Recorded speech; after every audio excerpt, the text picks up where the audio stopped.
Greetings, my friend.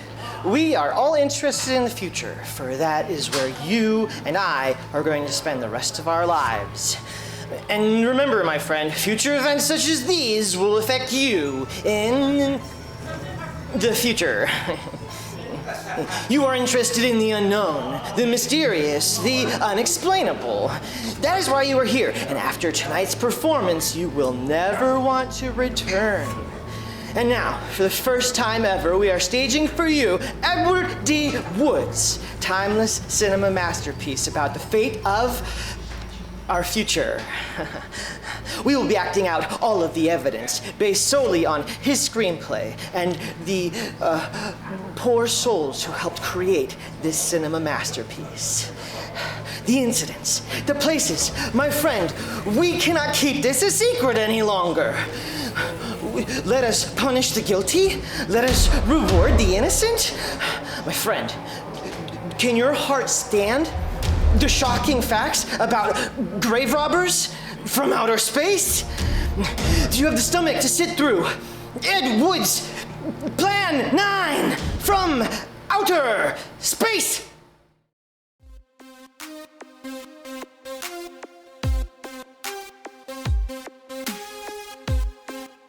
To me, it's just diving headfirst into something. It is forgetting my lines for the other characters and fully committing to something completely different, and just finding it along the way, really. Not seamlessly, but purposefully, I guess you would say. I mean, one role, the narrator, Brian and I kind of came up with this idea to make him very much like a bad actor, someone who's not supposed to be on stage, and then make the alien guy, Eros, the bad guy, like some overacting kind of guys. So the transition's literally just a weak change for the most part, and then just the contrast between the two is just, I think, a lot of fun. So being able to be like the opposite ends of two spectrums, but still ridiculous on both ends, is kind of what drives me to change it up, you know? It's good. Is good too simple? It just feels like you can really shirk off the stress of the rest of the world, everything that you have to labor on during the day, your work, your life, your obligations, and you're like, I can just have fun with people because if it's bad, perfect.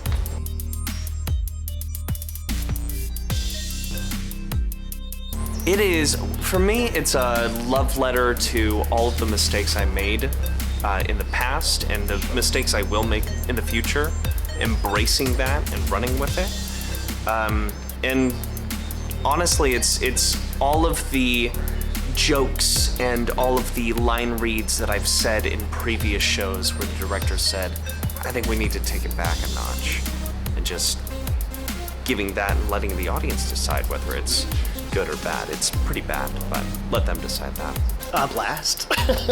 I'm a huge fan of B-movies and like the mystery science theater realm of things, and that's something I kind of grew up on, and so being able to be a part of something that kind of lives in that realm it's so much fun, because nothing is being taken seriously, and yet part of the comedy is taking it too seriously.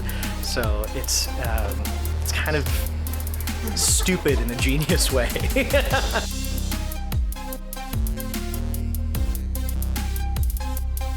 Unfortunately for me, because I miss them terribly, fortunately, I guess for them, they were starting to reach a level of nirvana and of complete perfection. And unfortunately, that's just not how this show works. Like, being really serious and knowing all of your lines, and we had a cast member, he's been in the same role since the very beginning, and this is the first year that he hasn't been here, and it's just, he was just too perfection itself, and it was blinding, and yeah, it was a tough call, a hard decision.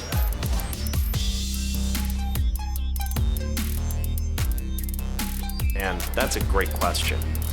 I think playing it straight and letting the sensibility of the audience say, like, that is so ridiculously outdated.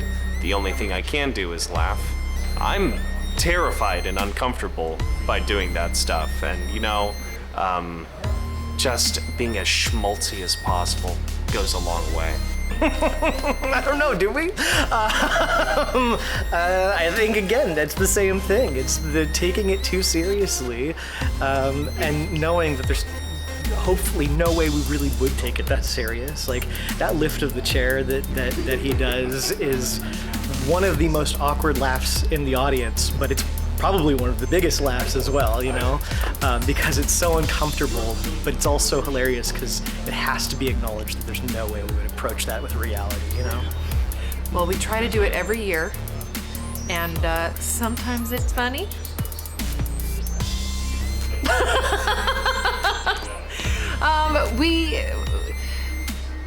I think just really pointing out just how blatant it is it's maybe the shock factor is what makes it funny. But we just keep riding that horse, and we'll keep riding it every year.